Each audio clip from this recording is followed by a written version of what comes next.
Okay, so we're here in Montauk, New York, and we're with Pat Derosa, and he likes to be introduced as the 95-year-old saxophonist. How are we doing, Pat? I'm doing great. It's always good to be back here in Montauk. I used to be back here many years ago with my wife, but she passed away. But anyway, I love being with my daughter and granddaughter. It's a great place to be. I met Pat a few years ago when my band was playing. We were playing in the park in Montauk, and his daughter came and asked, "Can my dad come and play with you guys?" And I'd never heard of him before, but he's very well known in Long Island. And I said, "Yeah, cool, come bring him on out." And he said, well, at the time he was the 92-year-old saxophone player, and we were playing all kinds of things like the Stones and Pink Floyd, and he was wailing on it, and it was great. We were very impressed. Oh, it was a great pleasure, and I really thank you very much for including me with your group. They're a great group. I love them. Yeah, cheers, man. So, just where did you get your musical training? I mean, this goes way back into the 1930s or something, right? Oh yes. Actually, Actually, I started in elementary school. I think it was the 4th grade. They started teaching instruments, and I was very much involved. I said I wanted to get a saxophone, so my mother and father took me down to the Bowery, and they picked up an old alto. I forgot, I think it was $30 or something. It was a second-hand one. But anyway, that's what I got my start there. And then they saw the interest that I had, and they continued getting me teachers to continue on with my studies. But this is in the 1930s then, right? That's right, the 1930s, yeah.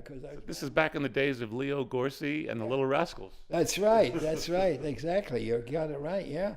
And they took me down to the Bowery. We went to one of these Bowery stores that have sold all these instruments, and picked out an old alto saxophone that they thought was good enough, and that's where I started, on an alto. And I progressed from there in school, and then I took private lessons with some of the great teachers, and that's where I am today. I'll play with anybody. So you've played jazz mostly, right? Yes, I was with the different Ray McKinley, Tex Beneke, some of the jazz groups. Yeah, I prefer to do that because I could do it well. Yeah, but when you get to the rock bands, though, you tend to fit in with today's rock bands, though. Yes, I have to change my style a little bit. Yeah, but I fit in too. They like what I do, but I have to change my style. It's quite different than the rock bands. And so other like famous bands that you've played with over the years? Oh yeah. Let's see, some of the bands I played with. I was with Tex Beneke. I was with Wes Morgan. I was with, who else was I with? Tommy Tucker, that's right, I was with Tommy. And I don't know, a few other bands. I can't remember. Of course, I have to excuse me because I'm in my 90s. Have you played on the radio? You played live, this is before television now. Have you played live on the radio before? I think I did. I don't remember because it takes me way back. But I think I did 1 or 2 shows on the radio. Yes, I did. And then when would be like, say, then you migrated when television came about. Then when would be like when you remember being on television? I guess I must have been about 18. I think when I was on TV. I forgot what band was I with? I think you might have been on like Ted Mack or one of those shows. Oh, Ted Mack show or something like that. And I progressed from there to Tex Beneke and Russ Morgan and Gene Krupa too. These are TV shows. I'm not familiar with them, but I'm sure. Oh, you're a lot younger than I am, so I can understand that. Thank you. But that's cool. Yeah, no, it's nice to know that you've played like this is like radio before there was television, and they actually had radio programs, and people would come to the studio audience to listen to the radio program. That's right. They used to come to the studios, and we would perform, and I would be featured with the bands as such. So now here we are, 2017, yeah. And you're playing on YouTube, yeah. And everybody's watching you on the internet now. Yeah, it's a great pleasure to be on YouTube. I tell you, I'm not familiar with you. Taking good care of me here to show people what I can really do. Yeah. So Pat's going to play a couple of songs. Him and his daughter are going to play a couple of songs for us. And unless you want to do something for us now? Yeah, I can do one. You do a little bit of this now. All right, sure, I'll do something. I just show my dexterity. Yeah, go for it, man.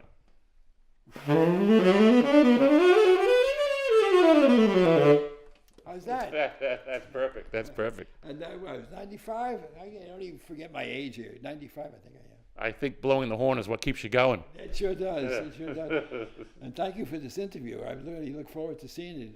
No worries. Let's go and do the music segment. We're going to do, what song are we going to do? A-Train. We're going to do A-Train. A-Train, right. A-Train with Pat Derosa. Okay. Thank you. I want to get one more thing from Pat. You said that you were a music instructor at one point. Yeah, I was a music teacher. Got my master's degree from the, what was that name of school? Manhattan. Manhattan School of Music, yes, in New York.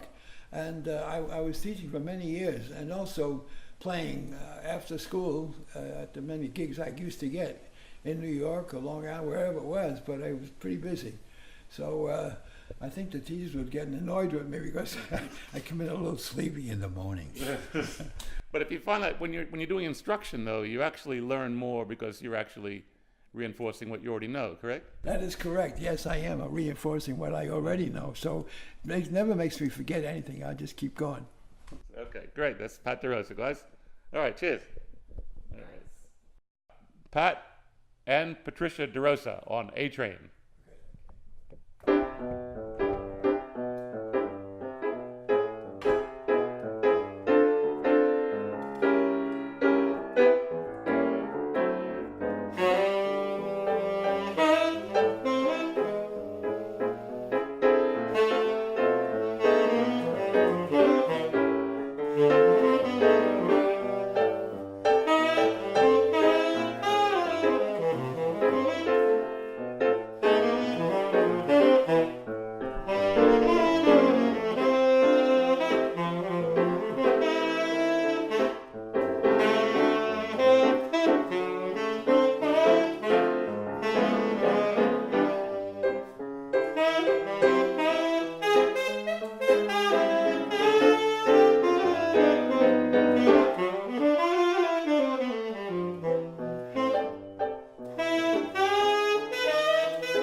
We got there's a. I want to hear this backstory about. Now we go into the backstories now.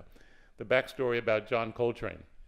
Oh yes, John Coltrane. He was living in the same area that I was living in. He went to the music store and he said to the owner there, Frank. He says, "Is there anybody around here that can play duets with me?" And Frank looked at him. He was quite astonished. He says, wait a minute. He says, I got to think about that.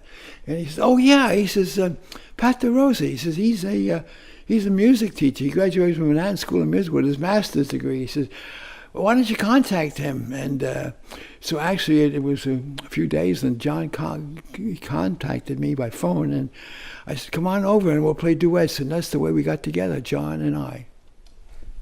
That's a cool story. Now, one more question. Just from the 1930s till now, what would you think would be the biggest change you've seen in the music scene in general? Because you do jazz and everything, but mostly jazz. But what would you say the biggest change in the music scene? I think the biggest change was that the group started now toward playing for the people instead of playing for themselves like I did. I mean, playing jazz was my thing, but now they're playing for the people, and so there are a lot of more groups out. And actually, it's very difficult. It's not easy to play jazz. You got to know your music. But people are really now dancing a lot more, and I'm glad to see that too. All right, that's perfect. Okay, great. That's Pat Derosa and Montauk, guys.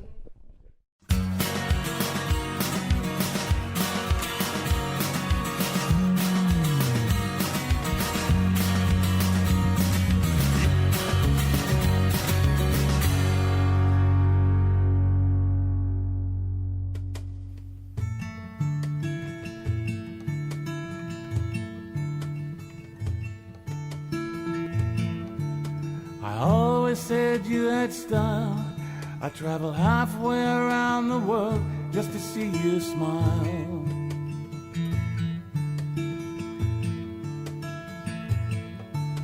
I always said you had style.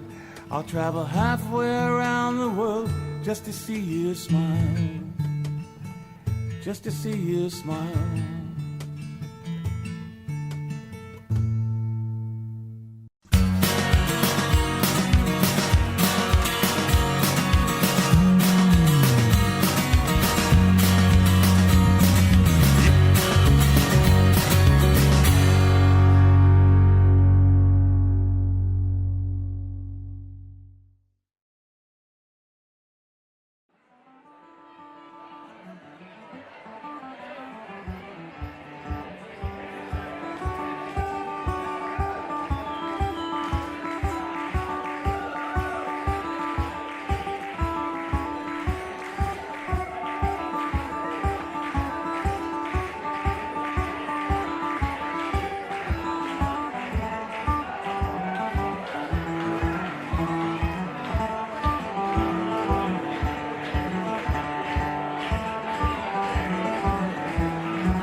Good evening, Byron. I'm Tetsuya Kubayashi. I came from Japan 40 years ago.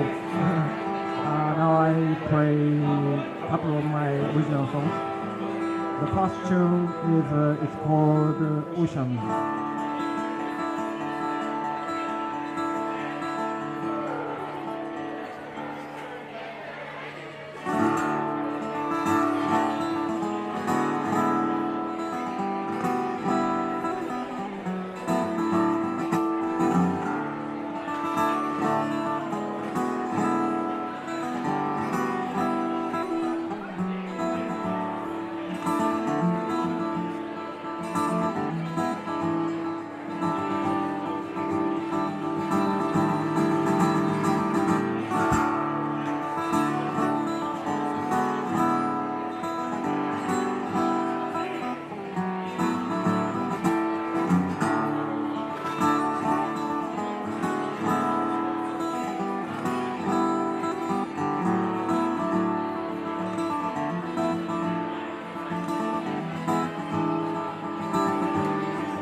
we're here we're in Byron Bay, and we're here with Tetsuya Kubayashi. Yes.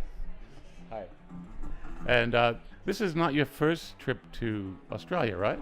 Not first. This is the fourth time visiting. And you always come to Byron Bay, or you go other places? No. Actually, from first time to third time, I came to see my ex-girlfriend. She lives in Melbourne. Is she Australian?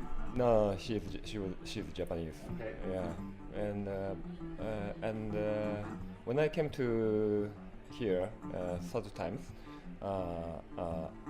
and I traveled from the Brisbane to the Melbourne, and during the time I stayed 1 week in Byron Bay, so I loved this areas, beautiful place, and everybody's so helpful, kind.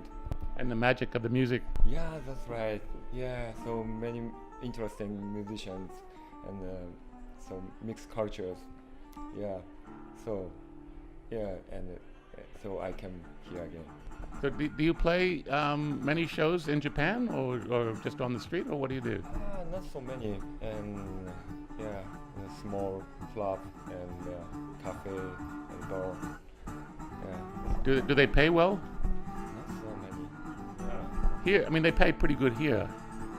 They pay, it's pretty good money here. Yeah, Australia is much better. Yeah, Japanese, especially the unsigned musicians, it's too hard to earn the money by music. But you can, if you're around here, I mean, there's, especially after we finish doing this interview, there's possibility you might be able to get more gigs around here. Yeah, I hope so. I really hope so. And what city do you come from in Japan? Chiba. Chiba is a suburb of Tokyo. Yeah, it takes 1 hour from Tokyo. So if you want to play music, do you have to go to Tokyo, or do you stay in your town? Sometimes I go to Tokyo, but I don't like the city. So well, yeah, most of the time I play in Chiba. But Chiba is a pretty big prefecture. So and city side and countryside both. So yeah, how do you say? Yeah, I played around the Chiba area. Yeah. Yeah. I'm noticing in your style in the second track. We just saw the first track was called Ocean, and then the next one we're going to see is going to be Jumper. And maybe you haven't noticed it, but you've got a very, very close style to a lot of playings of Tommy Emmanuel. Yeah. I'm big fan of him, but I couldn't play like his how do you say, finger style technique. I like the 17th rock, Yeah. especially the Led Zeppelin, Jimmy Page's guitar style. Yeah. His style affected me so much.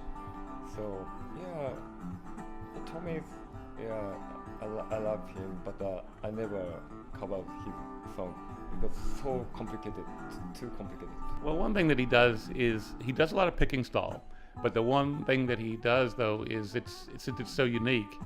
He doesn't overdo it. He goes into a lot of strumming, and the strumming bits that he does is similar to what you do. Yeah. I like listening to Irish music. Irish music has so many strumming styles. So I practiced so much recent years. So yeah, it was good practice for my original songs. Yeah, as well. Oh, sweet. So hopefully you might even get into Blues Fest this year. We'll have to see with the competition. There's a lot of competition. Yeah, that's a competition. Yeah, I hope so. If I could play in the Blues Fest, I just having fun. That's all. Yeah. Well, it's all fun anyway. So okay, so that's Tetsuya Kubayashi, and we're gonna go with We're going to go with Jumper. Jumper will be the next track we're going to see. Okay, back to you guys. This song is called Jumper. We Japanese call the jacket Jumper. Okay, here we go.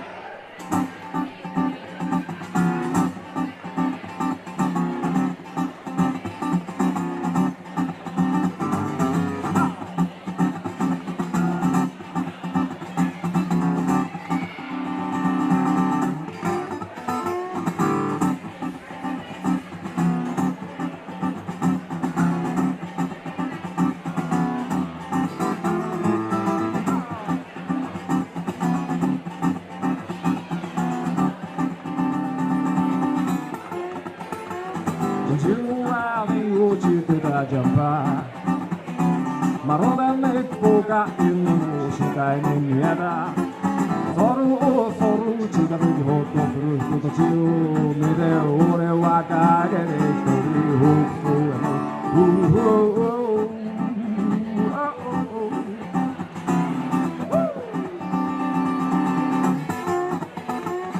父親の見抜か猫ならどうしてだろうかって考えてみるけど普通な顔の一つでも浮かべりゃまだましな方で大概は見てみるしOh, me baby 誰か構ってくれ Oh, me baby 特に急ぐようもないんだろ Oh, me baby 別に怪しい話じゃないからちょっとだけこの肩を温めてくれYou like it? Woo! 大の雨がるわな白のジャージの上下がこの街じゃ成人のようだよ足元に現れた味方にぶったよ見事歩幅も変えずにまた入れていた次にやってきたのは空港馬のストラップが揺れて携帯に夢中さ過ぎ去ろうかと思った瞬間ふと立ち止まりしばらく眺めてから自然に撮ったOh,どれでちょっと教えてくれOh, どれでそんな写真を誰に送るのOh, みれでそれはそれとしてだけも短いガドララの僕ともだべよOh, yo, sing it like a bop bop bop Oh, bell bop bop bop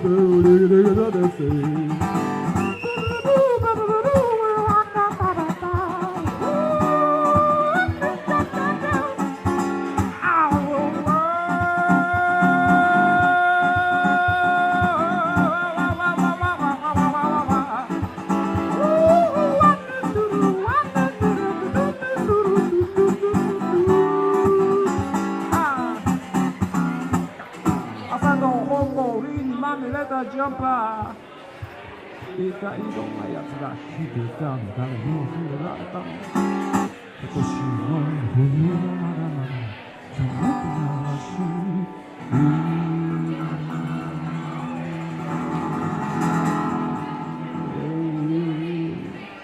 どこかで君を必要としてる人がいるOh, no baby ちょっと教えてくれOh, me baby これって凍えて死んじまいそうだOh, me baby あの岩切りの僕の微笑みで消えそうな心に明かりを灯してくれOh, me baby 誰か構ってくれOh, me baby そんなためためで僕を磨いてOh, me baby 別に怪しい話じゃないからちょっとだけこの肩を温めてくれOh, baby 心ばかりのチップでいいから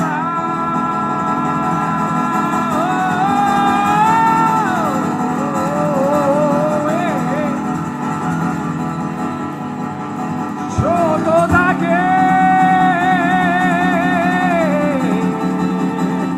この歌を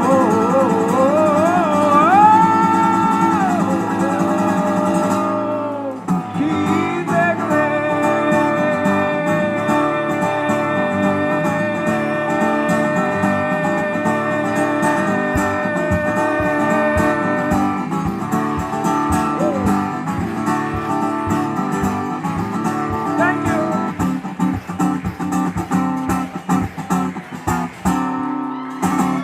very much. ありがとう。